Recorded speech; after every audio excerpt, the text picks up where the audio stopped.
ఇది నేను మొన్న outer ring road service road నుంచి పోతుంటే చూసిన అనమాట. రోడ్ల పైన వడ్లు ఆరేస్తారు. ఏంటంటే రోడ్ని సగం ఆక్యుపై చేసేసారు. సగం రోడ్లనే పోయే వెహికల్స్ వచ్చే వెహికల్స్ రావాలి.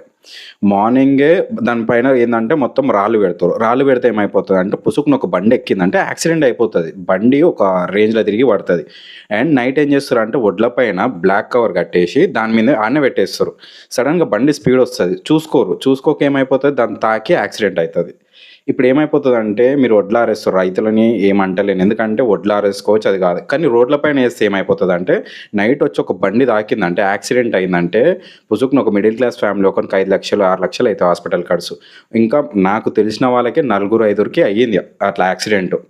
దయచేసి ఎవరన్నా దీని గురించి పట్టించుకోండి. ఏంటంటే ఇట్లా పెట్టకుండా వాళ్ళకి ఏమన్నా సపరేట్ ప్లేస్ అనేది ఏదైనా పెట్టండి ప్లీజ్. ఎందుకంటే ఇది చెప్పలేము ఎవరైంది యాక్సిడెంట్ అవుతున్నారు. నాకు తెలిసిన వాళ్ళే నా 4 అయిందంటే ఇంకెందరు మంది యాక్సిడెంట్. ఇది ఒక రిక్వెస్ట్, మీరు వడ్లు రోడ్ల పైన ఎండబెట్టొద్దు ప్లీజ్. ఇది ఒక రిక్వెస్ట్.